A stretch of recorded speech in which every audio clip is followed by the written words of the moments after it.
Hey guys, this is Fighters Replay, and today we're gonna get on our live recording episode of UFC Mexico, Brandon Royale versus Brandon Moreno. So we're gonna start with the co-main event. We got Brian Ortega versus Yair Rodriguez in the featherweight bout. I think this one's gonna be a bit of a blowout. Blowout is a little crazy. I Eh, think Brian can compete for at least a little bit, but I think overall, I think by like the third round, we're gonna start to see Yair really let go with his combos and his kicks, and I he's don't gonna even think it's gonna because make it to the third Brian round. is not okay. Maybe the second or third, because Brian he's an amazing offensive and defensive grappler. The dude's got crazy grappling skills. Yeah, Rodriguez, his grappling skills aren't the best, but he's not no bum on the ground either, you know? Yeah. But I feel like you could clearly even see in their last fight, even though it was like wasn't that long and Brian got injured. But what they did do on the feet, Yair was landing some crazy outlandish shit. Well, I wouldn't say outlandish, but he was landing some crazy stuff. The front kicks were literally the front kick before he went for the takedown caught him right on the face. Imagine how he's gonna look, coming off a loss to Volk, wanting to prove the world wrong. Brian Ortega hasn't fought in 3 years. What happened the last time a fighter hasn't fought in 3 years, bro? So you know what? You're right. It might be a blowout. Except John Jones. Except John Jones. But that doesn't count. Except John Jones. So you know what? You're actually right. I apologize. You're right. I think this might just be a blowout. But I think that it's gonna be competitive in round one. I think in round two is when the blowout will start. But I see Brian being tough enough to survive until either round three. Yeah, until round three. I Is it 5 rounds? No, it's only 3 rounds. Damn. That's a shame. I think even if it goes 5 rounds, like I don't see it going long at all. And all respect to Brian Ortega, I think Brian does have. He has, yeah, he's tough, and he's definitely has the grappling advantage. But I think his loss up against Volk, I think that's gonna hit him, and I think he's gonna come back because that had to be tough to lose like that. That had to be tough. Regardless to lose to the champion or not, the champion is a champion for the reason. He can go to hell. Sorry, a little too soon. Wound's a little too fresh on that one. But I'm just. But but yes, the former champion. He was a champion, but still, regardless. And he still very much is a champion, but yeah. And even then, and credit to Brian in that same aspect, in his fight up against Volkanovski, he had that guillotine that was just, I mean, his fight with Volk was closer than it was with Yair and Volk. His fight with Volk was way closer, and he had Volk in trouble in certain submissions and positions. I mean, don't get me wrong. Brian Ortega is definitely the more experienced and vetted opponent, but I just think Yair is gonna come and just show the world why he's at the top, and I think he's definitely gonna. And the main reason why I think that is because I think he wants that fight with Ilya, and I think that is a great matchup, and I think that is exactly how this is going to go. I'm going to call it right now. I think Yair is going to win round two, early round two, TKO or yeah. I'm going to say TKO. And then right after he's going to call out Ilya, and then him and Ilya are going to fight, and it's going to be a really good fight. Oh, we can get into that later. What is your final prediction for Ortega versus? My final prediction is I have Yair Rodriguez winning by round 3 TKO. So next up, we have the main event. We have Brandon Moreno versus Brandon Royale. And, Brandon Royale, he's coming off of a really, really fun fight against Pantoja at UFC 296 back in December. He's making a little quick turnaround.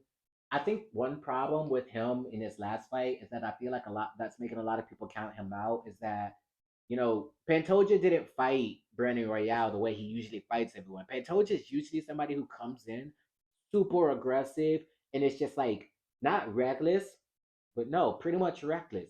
But like also like somewhat, playing it safe, but mostly just being reckless. He's more in this like being he's like a bulldozer, he tries to like bulldoze people. That's kind of what you saw in the activity when he fought Moreno, because Pantoja is a big dude and he's strong.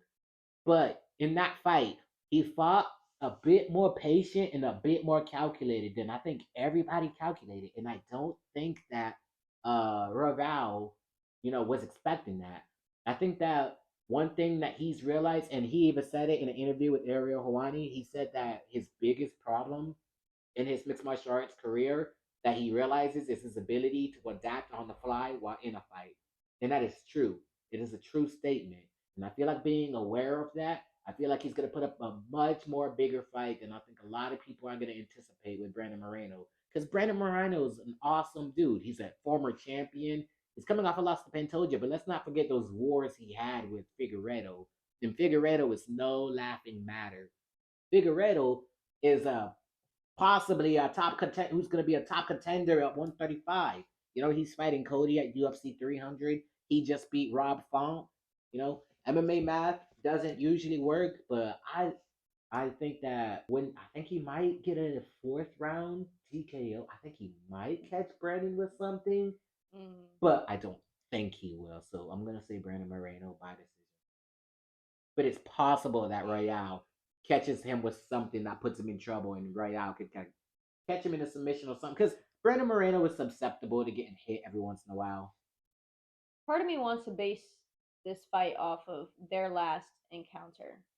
However, both fighters years have ago, though. Yeah, both fighters have extremely developed since then. They've become much more well rounded and has definitely filled holes in their games, and they've really up, got down to work. grew up. Yes, they done gone through puberty. Yes, like they. You know, you saw Brandon Moreno in his last fight with Brandon Royale. He looks much different now and speaks much better English. Salute to you, Brandon. Plus, he's more pretty. I think you're right. I think Brennan Royval will definitely come out a lot more patient and a lot more strategic with Brandon Moreno. I think he knows he has to be fighting up against Brandon Moreno. In his last fight, in their last fight, Brandon Moreno was getting the better of the exchanges. I mean, he was winning. Oh yeah, fight. He was teeing off. But Royval was in the fight. He was in the fight. He was in the fight, and up until his shoulder popped out of place, which, what can you do? But even before that, he had a few really sneaky elbows. He had some good exchanges, some good shots that landed on Brandon.